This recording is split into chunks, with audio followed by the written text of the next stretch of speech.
NFL draft. Looking back at the emotion of that day for you. Yeah, man, I was very nervous. Probably one of the most nervous nights in my life. I don't care if you was told you'll be a top 10 pick. You never know until someone calls you. So you didn't have a plan B, right? I didn't have a plan B. No, my plan B was to make plan A happen. So I didn't have a plan B at all. So. My guest today is Chicago Bears defensive tackle Gervon Dexter. This is a special one for me because I'm a lifetime Chicago Bears fan. In many ways, Gervon's a case study in what it means to turn grit into greatness. Drafted in the second round by the Chicago Bears with not much fanfare, he's quickly proved himself to be a key player on their defensive line. I sat down with Gervon to talk about the transition he made from basketball to football, talked about establishing his role as an NFL player on an NFL team, and the lessons we can learn from his success. Here's our conversation. This is PodCrash.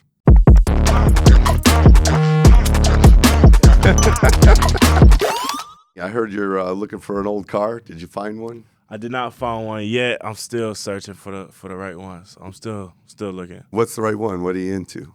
I like the 70s Impalas, Caprices. Yeah, so I'm looking for the right one. Big cars. Yeah, bigger. Yeah, exactly. You'll find one. Yeah. You're gonna you're find one done or you're gonna get one done? That's kind of where I'm in the middle of right now. I'm trying to see if I want to try to enjoy the journey of getting one, you know what I mean, with a little rust on it, and then seeing the end goal of it, or just getting one and hopping in it and riding. Riding. Yeah, so I'm trying to see right now. Why those cars? Did you have one when you were young, or? I didn't have one when I was young, but a lot of where I'm from in Florida, it was a pretty popular car, and I just always whenever I get to where I want to be at in life, I want to get me one of those type of cars. So that's cool. Yeah. I don't have any car collection at all, and everybody's like, "Well, why not? What's your favorite car?" And I'm like, "Well, I don't think about it because I've always keep putting the money back in the business. Right. If I found a car I'd like, then I'd be pulling money out of the business to go get a car that I don't have time to drive." And now I feel like I'd be the midlife crisis guy driving around in some supercar or something. Right. So we'll see one day. Yeah. So, for those that don't know much about you, football wasn't your first game plan, right? It wasn't. So maybe getting into that, basketball player first. Did you have dreams of going pro as a basketball player? I did, yeah. So that was basketball was for sure my first love. I think highly due to I was always taller than others. Okay. And then I started just gaining just the love for in basketball, it was the love of not being able to do something and then learning how to do it, and just like I said, the journey of figuring out how do you do it. So this the process of for example, I was a little taller, but I couldn't dunk when I was younger, and then so just working the dunk. So spending a whole summer all right, this summer I'm gonna learn how to dunk, and this summer I'm gonna learn how to do a windmill dunk, and just the process and the journey of that I had fell in love with. I'm not very athletic. Basketball is the one that I'm the worst at. I got a depth perception problem, and just can't do it. Literally in high school, last one picked, they would pick the girls before they pick me when it came to being on basketball. But I saw some videos online of you as a basketball player. You definitely learned to dunk. I was okay. Yeah, I definitely learned how to dunk later on in my career. So I think, from how good were you standpoint, I saw a clip of a high school coach said when you were on the court, get your popcorn out. So that sounds like a compliment to me. Right. So why not go to the NBA then? I think the reason he probably said get your popcorn out because I was more of a flashy guy. I would kind of cherry pick, sit back and wait for that, that big dunk or that big, that flash play, and then so learning how to the poster. Yeah, exactly. And then so I had to learn how to transition to it was more than just dunking the basketball, and then right when I reached my peak, I would say 6'6" where I'm at now, and probably the 10th grade, and that's when guys started being 6'6" point guards, and I never really had to focus. I never really focused on handling the ball. Like I said, I was too busy focusing on trying to dunk. And then I was a bigger framed guy, so it was I would make one move and the ref would look at me a little crazy, and now I got called for 5 fouls. So I was a little aggressive. Too much time on the bench. Yeah, exactly. You're worried about falling out. Right. Yeah. So I was an aggressive basketball player. So even the story that you just told about spending the summer learning to dunk, in my experience and with our company, it is a grind. Like it's that grit to put in the work to get great. Where'd you learn that? Did you always have it, or? I think that that's something I grew up with, like where I'm from. Like I say, it's not a lot of people that make it out.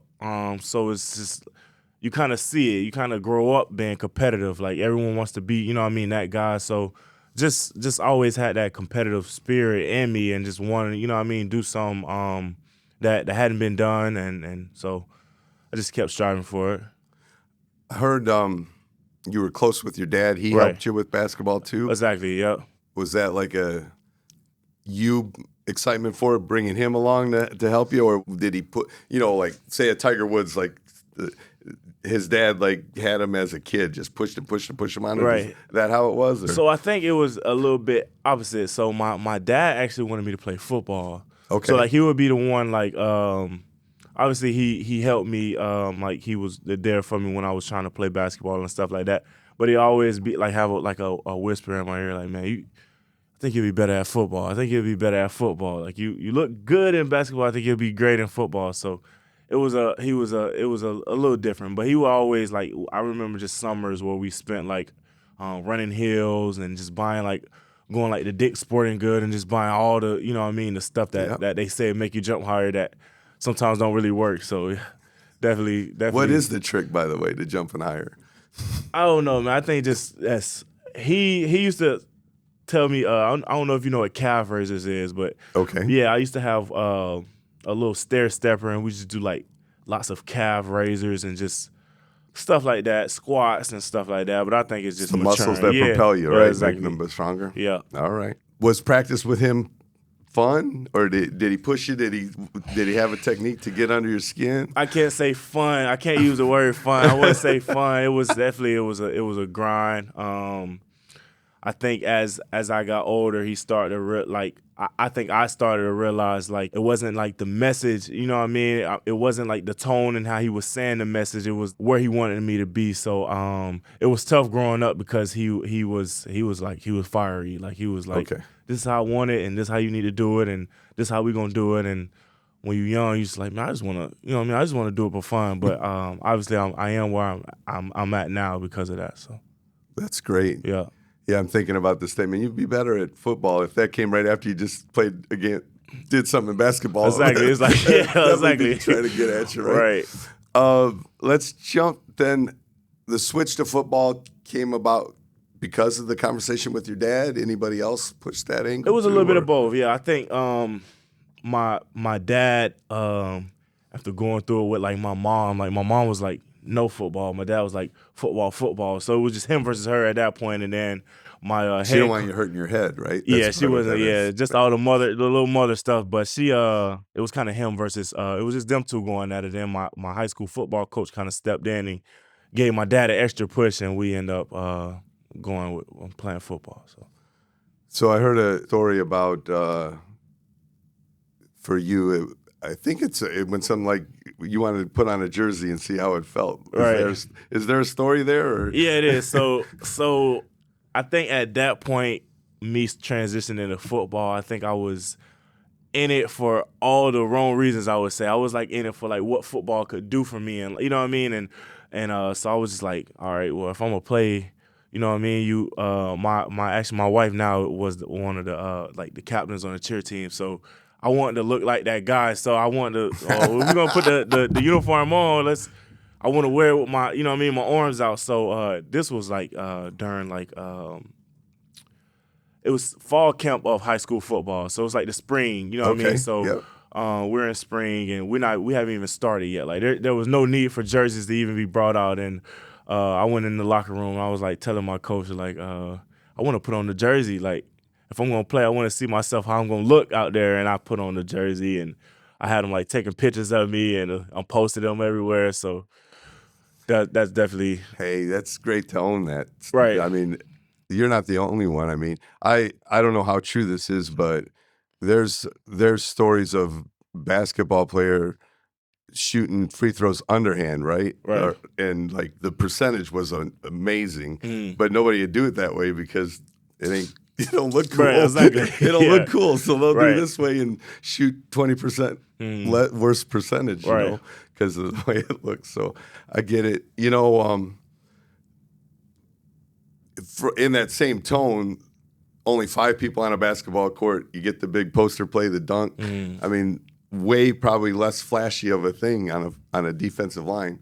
I mean, other than the 20 times a year you're going to get a sack next Right. year, but Exactly. I hope 20. I'm planning on it. But was there that then too? Like, oh man, there's no glory in this like there is in basketball, or once you look good in the jersey, good enough for you?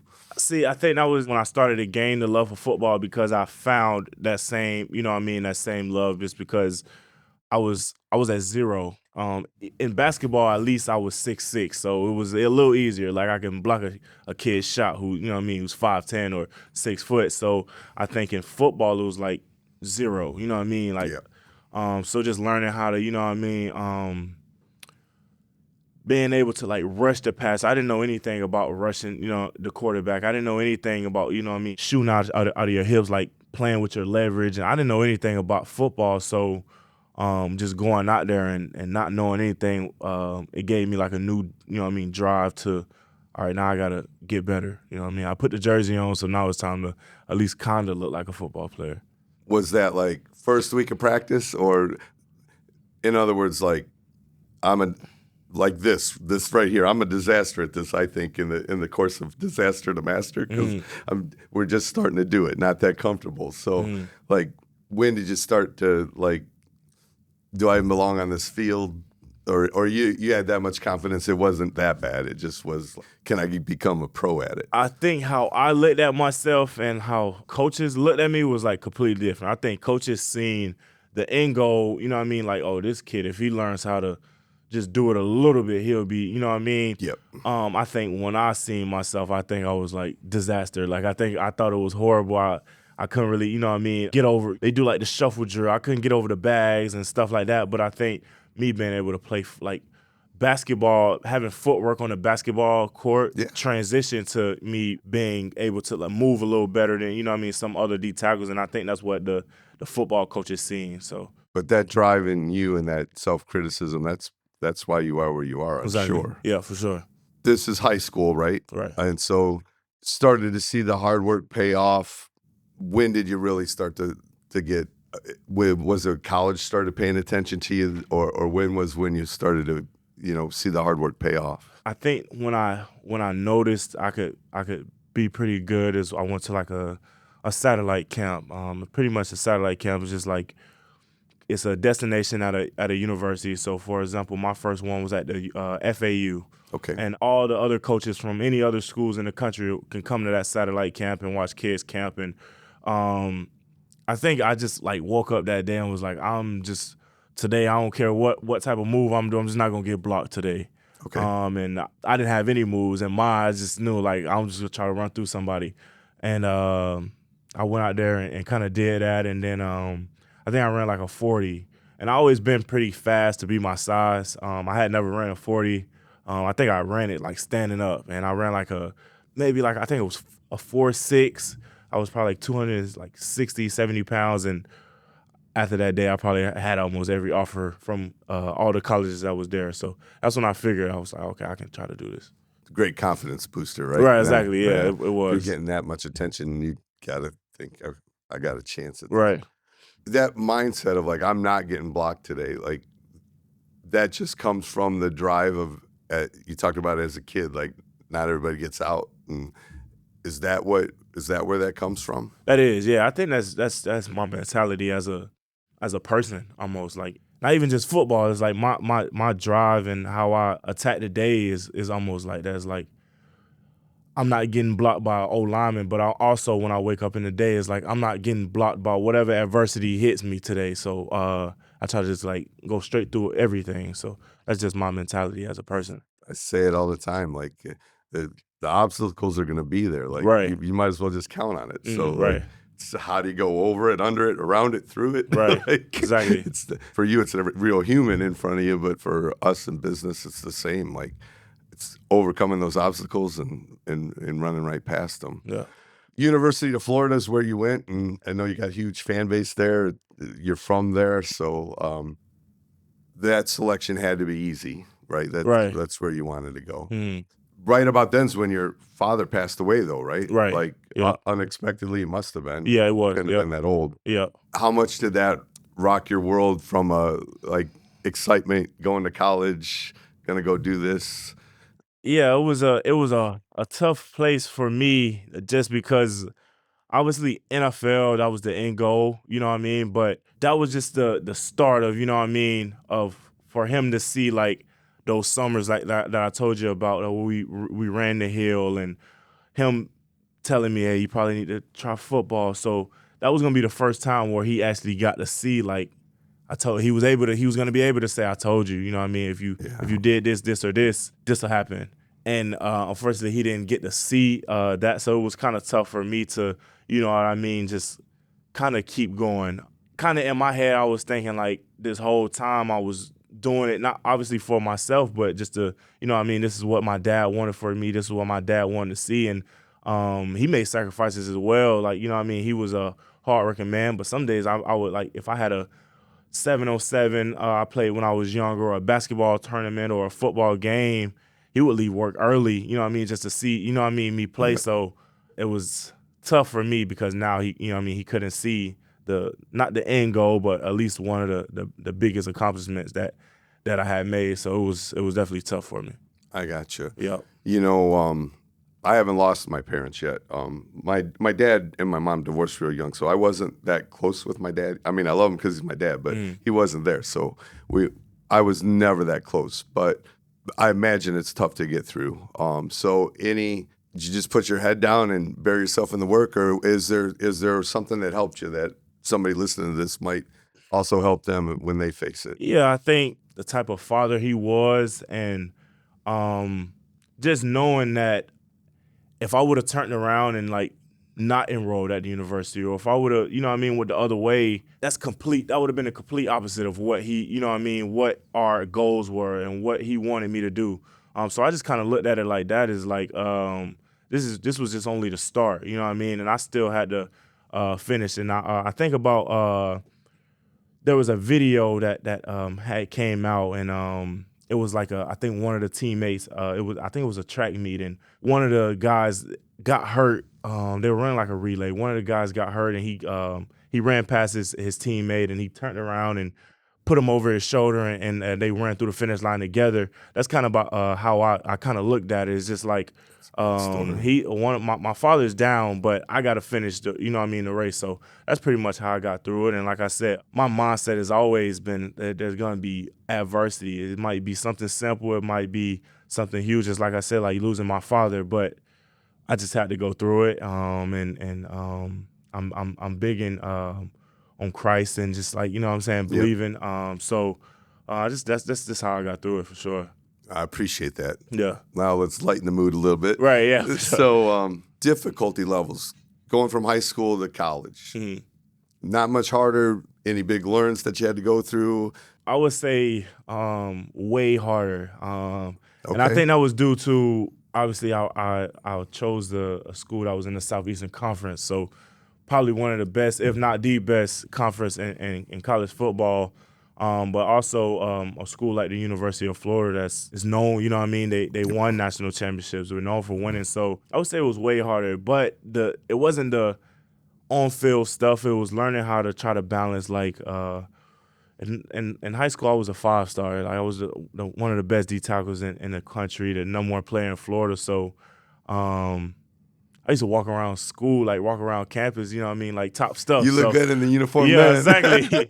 You go to the University of Florida, it's like he was a 5-star, he was a 5-star, he was a 5-star. So Gotcha. Learning how to like balance, like not being the best athlete, you know what I mean, or the best football player was challenging. Got it. Appreciate that. Let's jump to the NFL draft. Looking back at the emotion of that day for you, how I saw a video of it. you even teared up a little bit when you got the Right. call, so that shows some emotion. Right. Yeah, man, I Um, was very nervous. Probably one of the most like nervous nights in my life, just because you can get the call or you can't, and you gotta in the back of your head. I don't care if you was told you'll be a top 10 pick. You never know until that call someone calls you. So you know what I mean. I had a son at that time, and just trying to figure out, okay, if this doesn't happen, if I don't get drafted, what I'm gonna do? You know what I mean? So. you didn't have a plan B right I didn't away, have a right? plan B. No, All my, right. my plan B was to make plan A happen. So I didn't have a plan B at all. So Okay. yeah, And the Bears being the ones was, I mean, what was your dream team? Chicago Bears. That's why I'm That's a politically right. correct one. Yeah, Not the Dolphins. nah. But I mean, so I'm gonna tell a story. Like when I got drafted, I mean, so I do like the draft process. You get like 30 visits, Yeah. and I took probably like 17 of them. So I had like teams, and I would like after every visit, I would call my wife and like, I don't really see myself here.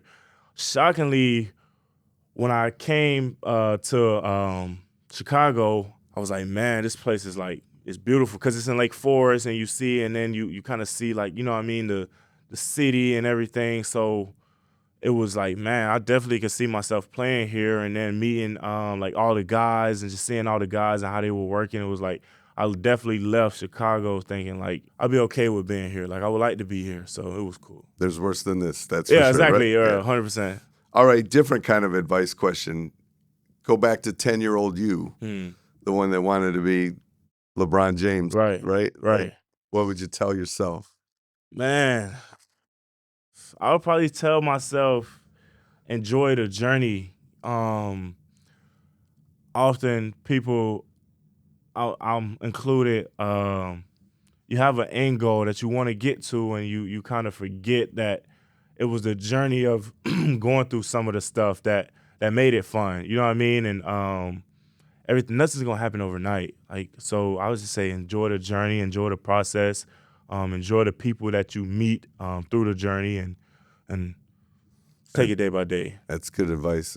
I mean, it's hard advice to take though, because all of us are impatient, right? Like for sure. and it is a up and down. It's tough to enjoy the ride. Right. It's great advice though. Yeah. I remind myself of that all the time, because you're just in it, right? Right. You're just going. Yeah. You're like, yeah, for sure. And then you look up and you're like, well, that was fun. Right. Yeah. I don't know if I really took the time to celebrate it. We try to make a special intent to like make sure we celebrate wins more often than we do, because so often we're worried about the next win. We don't take the time to enjoy the 100%. One we got.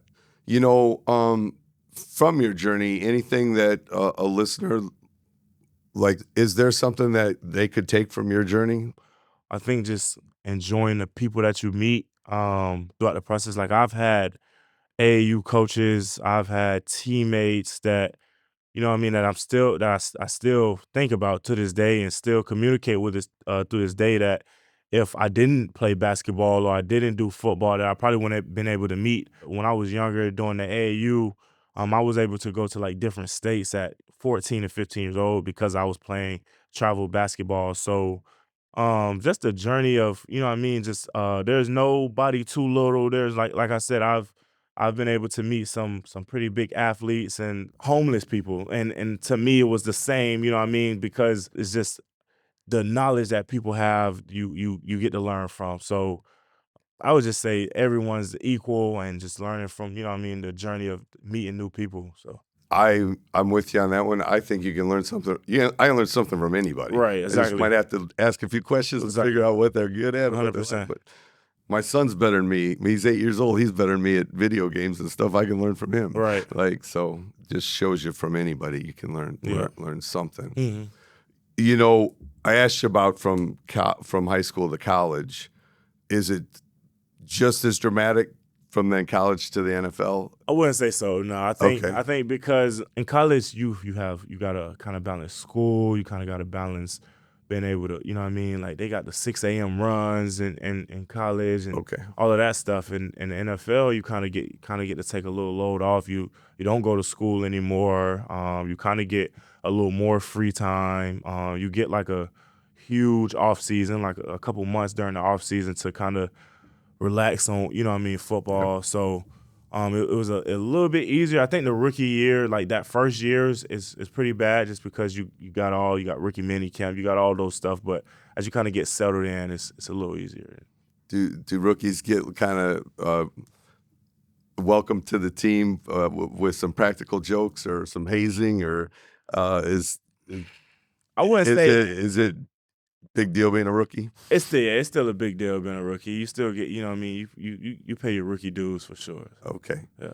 So was there anybody that took you under their wing as a rookie that you appreciated that they did that, or? Yeah.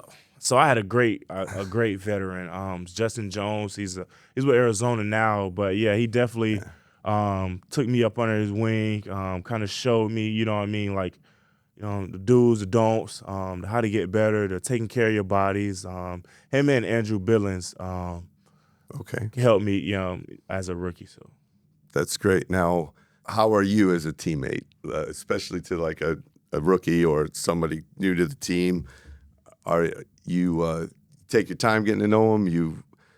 What's your style? I think because of Justin Jones and how he took me up under as a rookie, I kind of follow those type of footsteps and try to help, you know what I mean, a rookie, because it's already stressful as it is, you know what I mean. Obviously, they don't know what to expect when they come in, so I try to, you know what I mean, take that extra step, like, you know what I mean. You it's a lot on their plate. They're trying to trying to get a foot in. So I think I'm similar to how Justin did me. I'm trying to help the rookies the same way.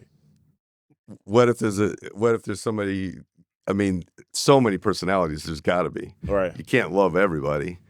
So what if you don't like the guy? Nah, I think as a leader, you learn your guys. For example, like there's guys who don't like to be talked to in front of everyone. You know what I mean? There's Okay. guys who, you know what I mean, you can yell at, you know, let's get it. So I think as a leader, as you learn to be a leader, it's about, you know what I mean, how to approach different types of teammates, different types of attitudes. That's awesome. Yeah. You know, for me, like the team is so important because the team accomplishes way more than I could ever do as an individual. The company thrives, you know, when the culture's right, when you got great people around you, and that has to be true in sports. How does that come? Does that come from the coach? Does it come from the captains? Is it a mixed bag? Is it completely different culture on the offense versus the defense? Or does it encompass the whole team? It comes from, I think, the start of it is the general manager and the guys that he brings in and the type of, you know what I mean, guys he likes to be in the locker room. And like you say, you got to have a good locker room to, you know what I mean, to win games, to if you trust guys that you know what I mean, to be in your locker room together, you'll trust them on the field together. So I really think that's a little bit of the GM, the head coach, the president, it's all in one. So yeah, perfectly logical to me. Like for me, like it's not just hiring for the skill. It's also like I'm gonna spend more time with them than my family. Are we gonna even like each other? Because right. that ain't gonna be no fun. Right. Fun if you don't. Right. So there's more to it than just the skill in all of life. It seems. For sure. You know, you've talked before about getting better every day is how you think about things, and that's how we think about the business too. We're just trying to make things better, keep making progress. How do you measure that? Because you get 17 games a year, hopefully you get playoffs and stuff, but the true scorecard don't come out for you, but Right. you know, in a small window. So on an everyday thing, what are kind of measurements to you kind of being where you want to be? I really think just taking a look at, you know what I mean, like I said, if you get better at one thing, you'll notice, okay, if you couldn't do something a week ago, when you're able to do it now, it took a couple of days for you to get better. I also think, like for me, forming habits. I think they say what is it, like 15 days or 17 days for something to become a habit. I thought it was 21, but yeah, Or it might be 21. so many days. Yeah. So 21 days for something to become a habit. And I kind of look at it like that. So you take those days, if you get 1% better at it, you do it each day for it to become,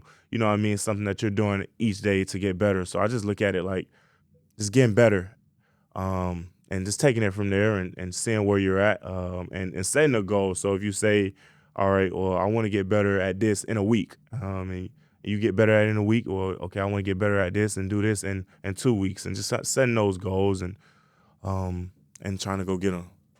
In the off season, I mean, you're monitoring yourself. Mm-hmm. Is it hard not to slack, or or are you wired to where there's no way I'm taking the day off? I'm gonna stick to my plan. Yeah, I think because like I said, I got those end goals. Like some of my goals I set for the season, I set them during the off season. So if I take a couple days off, I'm going backwards from, you know what I mean, where I want to be during the season. So I try not to. I try to just keep going and see one of my coaches, he has a great saying. He says, like, begin with the end at mind. And that pretty much mean, like, don't start where you're at now thinking tomorrow, you know what I mean, it's going to be different. Just begin with, you know what I mean, where you want to be at. So that's kind of how I look at it. Discipline matters. Right, yeah. For sure. I heard a story, you got a 2 thumbs up thing you do in the game between you and your son. Yeah. Any story there, or is that just a thing you do? Yeah, so me and him, I was like, what you want Daddy to do when he get a sack? And he likes like tomato. Off of Cars and Mickey Mouse. He likes all those little things. So the first week is like, oh, I want you to be tomato. I was like, that's impossible. Yeah, so we kind of just kept going back and forth. You don't have a tow truck dance you can do? Yes. So we just kind of kept going, and then we went to like the I think the mustard truck. Yeah. I think they had like a little race over in I think it was Gurney or something like that, and we went over there. And do you know the name of like the green, purple? Like the Gravedigger? Gravedigger, yeah. So he loved Gravedigger. And my son watches that, really? That too, yeah. Yeah, so he loved Gravedigger. He got to take a picture in front of Gravedigger, and I was like, give me a pose, just do a pose. And he did the thumbs up, and I was like, that's what I'm going to do for when I get some sacks. So I love it. Yeah. Your big welcome to the NFL moment. What did you learn from it? I didn't have like a welcome to the NFL play. I'll probably say like my first. So Coach Flus, he was the previous head coach, and one of his biggest rules is like, don't be late. If you're a rookie, you better not be late. But like, don't be late. That was one of his biggest rules. And our very first like rookie this wasn't even rookie. It was like mandatory mini camp. If you ever been to Hallis Hall, it's like you got to kind of get on like golf carts to get over to the field, and we didn't get out early enough to get on the carts. And then we kind of got on the carts. A couple of vets was like, y'all rookies, you got to get off the cart. So we had to walk, and everyone was in like stretch lines by the time we got over there, and just everyone just looked over. And I just see like Coach Flus just writing on his notepad. The one thing he told you don't do. Exactly. So I think that was my welcome to the league moment. Bears have been making some moves. I love what made both lines stronger. Right. Yeah, for sure. New coach. Yeah. New excitement. Yeah. You lost last year, like how many games by like too many? Yeah, it was a lot of like so. Right. I'm sure high expectations. Yeah, for sure. I'm excited to watch it. I got to tell you a story because my son, like I told you, is 8. Last year was when I started taking him went to 2 Bears games with him last year. Went to a preseason game once. The first because I didn't know how long he'd last. I took him to baseball once, and even the ice cream and the souvenirs and the toys couldn't get him past another inning. We had to go. So, but football, he didn't want to leave. Like preseason game where the Bears were way ahead. I was ready to go. He wanted, the clock was still running. He wasn't leaving. So he really loved it. And then the second game I took him to was the Vikings game that went to, I mean, stuff you don't see, onside kick that actually works. Right. And then you came back, tied it, go to overtime, but ended up losing. That's one of those games I ended up losing. And I got to tell you, we're walking down the escalator, and there's the 8-year-old. He looks up, he goes, "Dad, why do the Bears always lose?" And I go, "Well, it's not gonna forever." Right. So think of my son when you rack up some wins. Right, like yeah. I this year. definitely have him in mind when we get some wins for sure. I'm like, "Don't worry, bud. They don't always lose." Right. Or they're not gonna always lose, is what I believe I told him. Yeah. Leaders on the team, Caleb Williams, I mean, I think you even made a comment once, if you had his confidence that he came in with as a rookie. Right. That'd be amazing. So is the confidence deserved? Is he all what we hope? I mean, I'm just a fan, but I think he's got it. Yeah, for sure. And some of the things that Caleb is able to do athletically, but it is great, right? That's why he was the number 1 pick. But for him to come in, he's had tough situations that guys don't walk into. You know what I mean? He's had, I think, correct me if I'm wrong, but he's had, like, in 1 year, he had 3 offensive coordinators, 2 head coaches. You know what I mean? For like a 20-year-old, 21-year-old, that's, you know what I mean? That's tough. So now he's able, you know what I mean? He has a great offensive-minded head coach that'll work with him. He has some, like you say, they got an offensive line in front of him. So I just can't wait to see him. You know what I mean? And like now he's able to, you know what I mean, shine. He could take a half a second instead of running and having to run away, right? Yeah. All right. Really appreciate you coming in and having this conversation. We're really new at this, so trying to figure out a way to end it. And what we thought about trying is, we're all about championing people. And so maybe in wrapping it up, I'd like to talk to you about if there's a person that's been impactful to you, could be a friend, family, teammate, somebody you would champion right now, who would that be and why? Yeah, so definitely the first person that comes to mind is my wife. She's like the backbone of Gervon Dexter as an athlete, and as a person, just because she sees, like, you know what I mean, the struggles that I kind of deal with, the adversity that I deal with, that everyone don't see. And she has, she has 2 kids under 2 that, you know what I mean, she does an unbelievable job with. So, yeah, she's amazing. She's like a superwoman. So I definitely say my wife. Yeah, so. That's awesome. I couldn't do what I do if my wife didn't hold it together at Right. home. And I believe that your personal life affects your work life. Exactly. It just does. So Yeah. That's awesome. Thanks so much, Gervon. Appreciate you taking the time. It's been a lot of fun for me. Really appreciate it. Yeah, thank you. I hope you enjoyed this conversation. If you want more PodCrash in your life, which of course you do, make sure to like, follow, and subscribe to us on YouTube, Apple Podcasts, Spotify, or wherever you get your podcasts. Catch you next time.